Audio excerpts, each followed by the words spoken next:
Hi friends, నమస్తే.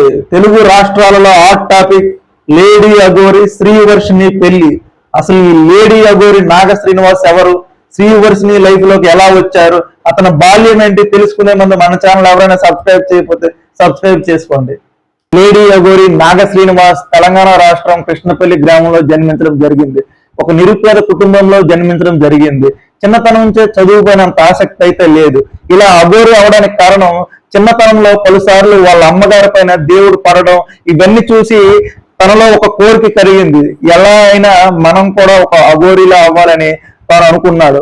తర్వాత తాను చదువుకుంటున్న రోజుల్లో ట్రాన్స్జెండర్లు కొన్ని పూజలు చేయడం, ఆ పూజలు చూసి ఇతనికి కూడా కోరికలు కలగడం, అలాగే మంత్రసానులు పూజలు చేయడం, ఇవన్నీ చూసి ఎలా అయినా వశీకరణ విద్య నేర్చుకోవాలని తనలో ఒక ఆసక్తి పెరిగి పంతం పట్టాడు. తర్వాత రోజులలో మహారాష్ట్ర వెళ్ళడం, స్వామీజీని కలవడం, స్వామీజీ సలహా మేరకు అతను లింగ మార్పిడి చేసుకోవడం, లింగ మార్పిడి చేసుకున్న తర్వాత లేడీ అఘోరిగా అవతారం ఎత్తాడు. ఈ మధ్యనే కారుపై హరహర మహాదేవ్ అంటూ నగ్నంగా కారుపై తిరగడం, అవన్నీ చూసి న్యూస్ ఛానల్ మీడియా అల్చల్ చేయడం, అలా ఊరు తిరుగుతున్న రోజుల్లో కొందరు వ్యతిరేకించడం, ఒక లేడీ అఘోరిగా మారడం ఏంటి, ఇలా నగ్నంగా తిరగడం ఏంటని చాలా మంది అయితే నిందించడం జరిగింది. తిరుగుతున్న రోజుల్లో అందరూ వ్యతిరేకించిన రోజుల్లో ఒక రోజు టోల్ గేట్ దగ్గర కారు పంచర్ అవ్వడం జరుగుతుంది. అది శ్రీవర్షిని వాళ్ళ అన్నయ్య విష్ణు, హర్ష చూడడం జరిగింది. అందరూ వ్యతిరేకిస్తున్నారు, ఈమెను ఎవరు పట్టించుకోవట్లేదు. వీళ్ళు చూసి ఆమెని వాళ్ళ ఇంటి దగ్గర తీసుకెళ్లి ఆశ్రమం ఇవ్వడం జరుగుతుంది. అలా ఆశ్రమం ఇచ్చిన తర్వాత మాటల్లో శ్రీవర్షిని తల్లిదండ్రులు మీ లక్ష్యం ఏంటి, మీ గోల్ ఏంటి అని అడిగారు. అప్పుడు అతను, నేను ఒక పెద్ద ఆశ్రమం పెట్టబోతున్నాను, 50 లక్షలతో ఆశ్రమం పెట్టబోతున్నాను, నాకు మీరు సహకరిస్తే రానున్న రోజుల్లో ఆ ఆశ్రమం వచ్చే డబ్బులు కూడా మీకే ఇస్తానని వాళ్ళకి అలా మాయమాటలు చెప్పి కొన్ని రోజులు వాళ్ళ ఇంట్లో గడుపుతాడు అఘోరి. అలాగే నా ఆశ్రమానికి పబ్లిసిటీ చేయాలి, దానికి మీ అమ్మాయి సహకారం కావాలి, ఇలా చేస్తే మీకు ఎంతో డబ్బులు వస్తాయని మాయమాటలు చెప్పి ఆ అఘోరి వాళ్ళ అమ్మ నాన్నని మధ్య అయితే పెట్టడం జరుగుతుంది. కొన్ని రోజుల తర్వాత లేడీ అఘోరి అక్కడి నుంచి బయలుదేరడం జరుగుతుంది.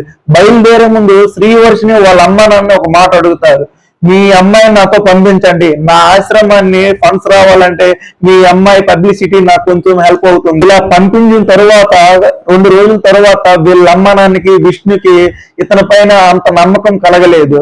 ఎందుకో తెలీదు, అతని దగ్గర నుంచి శ్రీవర్షిని తీసుకురావడం జరిగింది.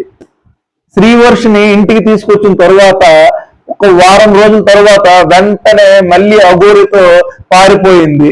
ఇలా వీళ్ళు కుటుంబ సభ్యులు వెతకడం జరిగింది. వెతికిన తర్వాత గుజరాత్ లో ఉంటున్నారని ఇన్ఫర్మేషన్ వచ్చింది.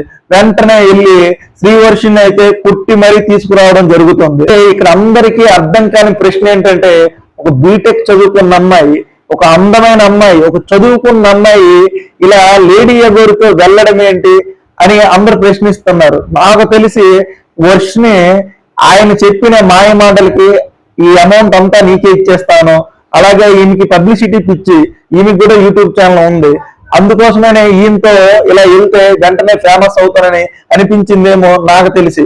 గుజరాత్ నుండి వర్షిణిని ఇంటికి తీసుకొచ్చిన తర్వాత ఆమెని కొట్టడం, ఫోన్ తీసుకోవడం, లేడీ అఘోరితో కాంటాక్ట్ లో లేకుండా అయితే చేయడం జరుగుతుంది. ఆ ఇంట్లో ఉంచేసరికి శ్రీవర్షిని ఒక ప్లాన్ వేసింది, నేను మారిపోయాను, నాకు ఉద్యోగం చేయాలని ఉందని తల్లిదండ్రులకి తెలియజేయడం జరిగింది. తల్లిదండ్రులు వెంటనే ఒక ఛానల్లో జాబ్ చేయడానికి ఆఫర్ని అయితే ఎట్టగొట్ట తెప్పించారు. ఈమె కూడా వెళ్ళింది. న్యూస్ ఛానల్కి వెళ్ళడం రావడం, కొన్ని రోజుల తర్వాత మళ్ళీ వర్షినికి ఏమైందో తెలియదు. మేము మేజర్స్, మేము ఏదైనా చేసుకోవచ్చు, మాకు ఎవరు ఏమీ చేయలేరంటూ మళ్ళీ నాగ శ్రీనివాస్ తో కాంటాక్ట్ అయ్యి మళ్ళీ పరారవడం జరుగుతుంది. అలా పరారైన వాళ్ళు మహారాష్ట్రలో తన గురువు గారి సమక్షంలో పెళ్లి చేసుకోవడం జరిగింది. లేడీ అఘోరి పెళ్లి చేసుకున్న తరువాత మతవాదులు, సనాతన ధర్మం పాటించిన వారు వీళ్ళని వ్యతిరేకిస్తున్నారు. ఒక లేడీ అఘోరి పెళ్లి చేసుకోవడం ఏంటని వ్యతిరేకిస్తున్నారు.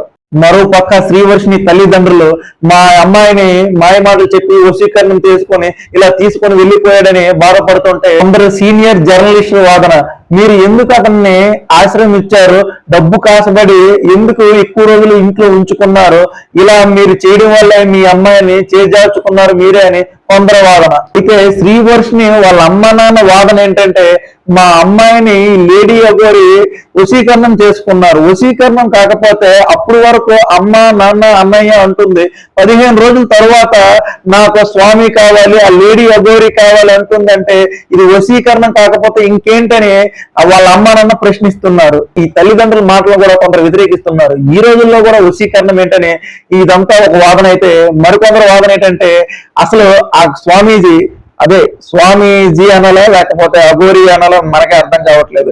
అఘోరి దగ్గర ఏముంది? అందంగా ఉన్నారా, చదువుకున్నారా, అతని దగ్గర వెళ్ళవలసిన ఏముంది? బీటెక్ చదువుకున్న అమ్మాయి, లక్షణంగా ఉన్న అమ్మాయి, అసలు ఆమెకి అతని దగ్గరికి వెళ్ళవలసిన అవసరం ఏమొచ్చిందని మరికొందరు వాదన.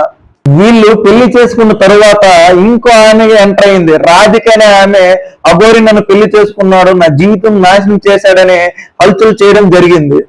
వీళ్ళిద్దరూ పెళ్లి చేసుకున్న తరువాత కొన్ని న్యూస్ ఛానల్స్ వీళ్ళని లైవ్ కాన్ఫరెన్స్ కలిపి ఇంటర్వ్యూ చేయడం జరిగింది. శ్రీవర్షిని రిపోర్టర్స్ కొన్ని ప్రశ్నలు వేయడం జరిగింది. మీరు ఒక అఘోరిని, ఒక లేడీ అఘోరిని ఎందుకు పెళ్లి చేసుకున్నారని ప్రశ్నించగా, వాళ్ళకి శ్రీవర్షిని అందరూ ఎందుకు పెళ్లి చేసుకుంటారో నేను కూడా అందుకే చేసుకున్నాను, హరహర మహాదేవ్, శివుడు పార్వతి లాంటి పిల్ల కంటానని సమాధానం ఇచ్చింది.